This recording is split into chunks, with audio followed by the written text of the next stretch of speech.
so we can't continue because that thing's broken. So we're talking about... So this is Ron, who peddles this lifetime roof that I guess he invented, that he peddles all through the states and goes from here to there and everywhere. Why he doesn't peddle that to a commercial roof company, or a commercial roof rather, and put it on that is beyond me. I don't know why you fiddle-faddling around. If you've got this super-duper product, why would you not want to put it on a bigger building and make bigger bang for your buck? But he's going to explain about air conditioners on here, how they're going to leak.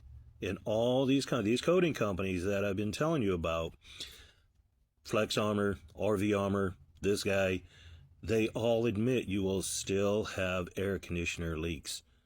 So he's going to go through some of this, and I'm going to skip along because some of it's just fluff, but you can go watch the video if you want. And so I'm not cutting anything out per se, and I'm not trying to edit anything. I'm just don't need all the blah, blah, blah in the middle, because he just comes out and tells it here in a minute. This piece of junk right now, so you can see this is the roof that they try to say is TPO, and it's actually alpha. Remember, TPO is not going to rip by hand. Okay, so now he's saying that that's not TPO, but he's claiming it to be alpha. I don't know if it's alpha or not. There's a lot of membranes out there, plenty of them. But if it was alpha, let's see if alpha is a TPO membrane.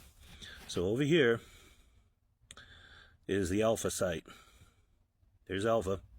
And we can scroll right down. What does it say right there? TPO. So evidently he doesn't know whether alpha is a TPO roof membrane or not. So now he's going to just go in and he's going to talk about that air conditioner, how they're mounted. Essentially what he's saying is that he doesn't normally take these off, which is not a good thing, because you want to check that gasket. You definitely need to check that gasket. But in his normal operation, he doesn't take them off. And this particular unit is mounted, meaning through the roof. The bolts, if you take the cover off, the bolts go from the frame of the air conditioner base into the roof. On other ones, you can do it from the ceiling side, and it'll actually pull it down. Now, keep in mind, this is called a compression fitting, because you're compressing that gasket. So it's a compression fitting. But he's going to call it something else. Air conditioner. So one thing, if you got a newer unit or even older unit, the inside are supposed to come in. Right? Counter pressure. It's not called counter pressure. It's called a compression fitting. That's what it's called, not counter pressure. And you don't have to say it with them because it's the wrong terminology. But again, these people that are doing your roofs and peddling this stuff, they're not roofers. They're not. They have no experience in actual roof systems of flat roofs. They are grifters that got a product and they jumped on the bandwagon and went, hey, we can use that for an RVer, because an RVer isn't as smart as a commercial building owner, and they won't know the difference. We can sell all this stuff. Pressure, say it with me. Counter pressure. Don't say it with them. Instead, this is what's holding down the air conditioner. Some sheet metal screws built into the roof. Now, there's probably aluminum or metal plate under there, but over here, okay, when your air conditioner moves down the road, you're gonna get leaks, you guys. What did he say? When your air conditioner moves down the road, you're gonna get leaks, guys. Because they expect this to be what holds out the water. They expect this, which is the gasket, to hold out the water that I've been saying for a long time. So just know, if you have an air conditioner on your roof and you go inside, look at the ceiling where it's supposed to be, and you don't have a vent looking like this over here, or somewhat like something like that, that'd be an assembly inside. I recommend keep a really close eye on that and make sure this doesn't become a leak problem.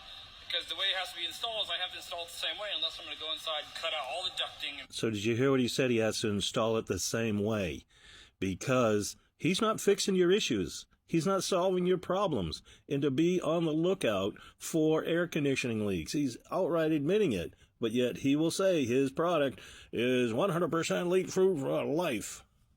Redo everything. So we waterproof them. All the ones we've done, we haven't had a problem with. But I hear people having issues with these all the time. A lot of times people don't even know they have a leak because of the way. A lot of times people don't even realize they have a leak. This is in here, so it drops in And because it's a downslope like this, so as a downslope, water kind of trickles backwards. What he's talking about, a downslope, is the profile of the roof is actually going up like this, and then it probably balances out, and then it comes back down towards the front. That's what he's talking about. A lot of reflections have this type of roof system. Sabres as well, Sabre fifth wheels, they have that kind of roof systems. Even some Jaycos may have them, you know. So certain ones have that profile on it. And usually it'll make it to the wall on the bottom and kind of rot everything out. So see, and what it'll do is go to the bottom and rot everything out. You need to hear that again. I know. Let's back it up. The reason they do it, it's for looks, to make your RV look pretty. Inside, cut out all the ducting and redo everything. So we waterproof them. All the ones we've done, we haven't had a problem with. But I hear people having issues with these all the time. A lot of the time, people don't even know they have a leak because of the way this is in here. So it drops in, and because this is a downslope like this, so as a downslope, water kind of trickles backwards, and usually it'll make it to the wall on the bottom and kind of rot everything out. So tell your factory to stop installing this. See, so he's already admitting you're going to have a leak. Be on the lookout, but you won't know it because it's chronic. These are small chronic leaks. They're going to be droplets. The droplets will turn into something bigger because they'll rot out the roof deck a little bit.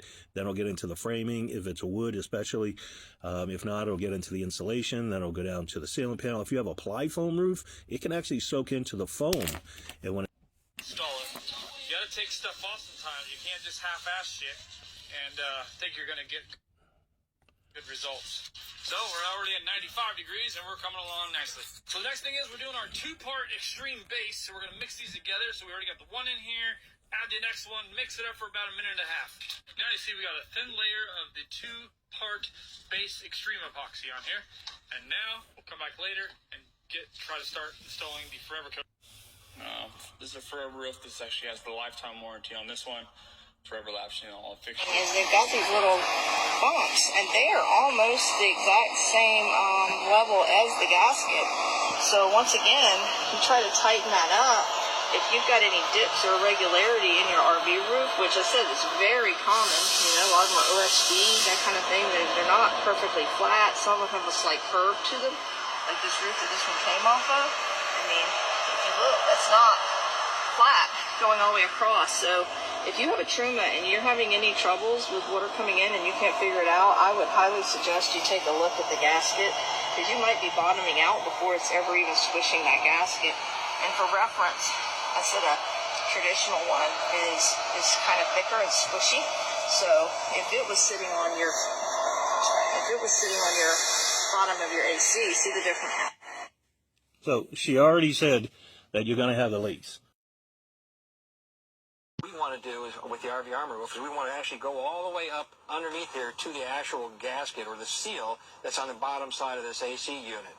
That does a couple of key advantages. One is that we don't have to remove this if your AC gaskets are still in good shape. If your AC gasket isn't bad and we test it and we see that it's more than half shrunk down to its size, then we're going to recommend that we remove this AC unit and the gasket. You know, one of the key differences between commercial roofing and roofing on top of an RV is that this AC unit wouldn't be sitting down on a flat unit. We would actually have curbs built up, and the AC units would be sitting up on the curbs, and that gives us an opportunity to flash and counter.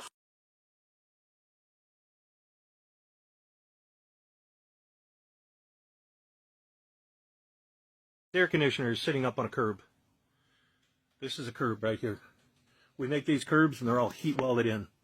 So we take a hot air gun and we literally fuse it together. This is another curb right here. And this is all heat welded. There's no self-leveling, nothing like that. It's all done. You don't need any of that stuff. So the reason we do this is because that is the way a flat roof functions. It needs to have curb function properly. Okay? What it does is it keeps the air conditioner, the vents, skylights, keeps them up off the roof line.